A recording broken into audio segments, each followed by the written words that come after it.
बुलढाणा शहरातील गणपतीनगर आणि कराडे लेआउट परिसरात अस्वल आणि बिबट्यांचा वारंवार वावर आढळत असल्याने नागरिकांमध्ये भीतीचे वातावरण निर्माण झाले आहे। वन्य प्राण्यांच्या बंदोबस्तासाठी वन विभागाने तातडीने कुंपण व सुरक्षात्मक उपाययोजना कराव्यात अशी मागणी करण्यात आली आहे।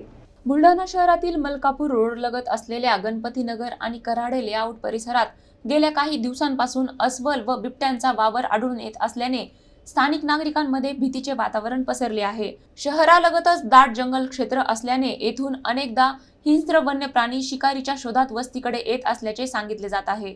विशेष म्हणजे या वन्य प्राण्यांचा वावर अनेक वेळा सीसीटीव्ही कॅमेऱ्यामध्येही कैद झाला असून त्याचे व्हिडिओ स्थानिकांमध्ये चर्चेचा विषय ठरत आहेत। रात्रीच्या वेळी नागरिकांनी बाहेर पडण्यास टाळाटाळ सुरू केली असून लहान मुले आणि ज्येष्ठ नागरिकांच्या सुरक्षेचा प्रश्न निर्माण झाला आहे।